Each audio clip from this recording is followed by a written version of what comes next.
costs. Joining us today, Pierre Desrochers. He's an associate researcher at the Montreal Economic Institute. I mean, before fossil fuels came along, people were depending entirely on local food. And two bad harvests in a row and you would have a famine. And it was long-distance transportation, which today is completely dominated by petroleum products, that actually put an end to famine and significantly increased life expectancy by moving the surplus of regions that had good years to regions that had bad years, and making food generally much more available and much cheaper. So again, keep those trade-offs in mind when you think about greenhouse gas emissions. You know, we've been dealing with a warming period that has lasted over a century now, and again, our standards of living have improved drastically. Well, the Premier of Ontario has introduced the Local Food Act, trying to get Ontarians to buy local food. Joining us now is an expert in the locavore movement. His name is Dr. Pierre Desrochers. He's been on our show before. Tell me about this Local Food Act. Is it a good idea? Is being a locavore a good idea? No, it's a terrible idea. And actually, it's not a new idea. It's kind of a default position for lazy politicians.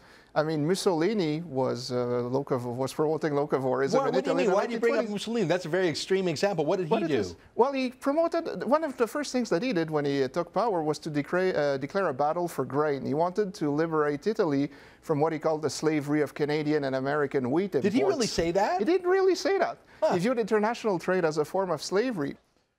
Pierre Desrochers is an associate professor of geography at the University of Toronto. He's a co-editor of The Silent Spring at 50, The False Crisis of Rachel Carson. Welcome. Thanks for having me. It's always been my impression over the last number of years that this book actually created a lot of damage.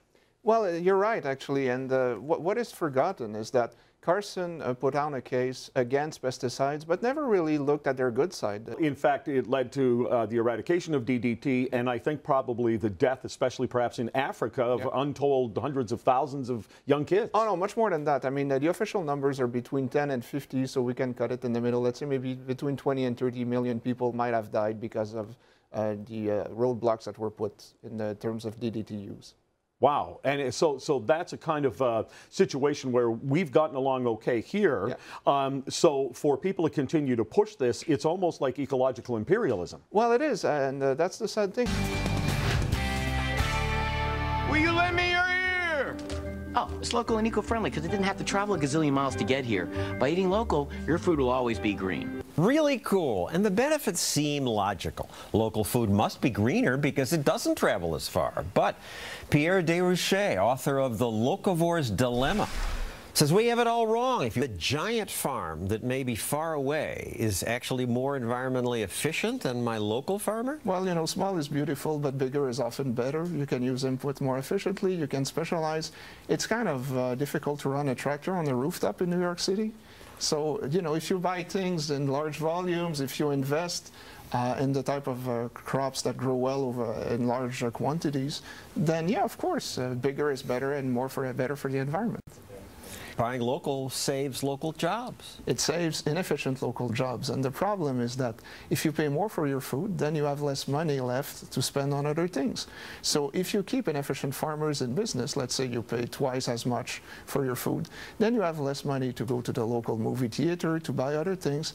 And overall, by paying more for your food and having less money to spend on other things, you destroy more jobs than you create. Who knew? Thank you, Pierre. Coming up, I'll give away $2,500 to 2 high school students.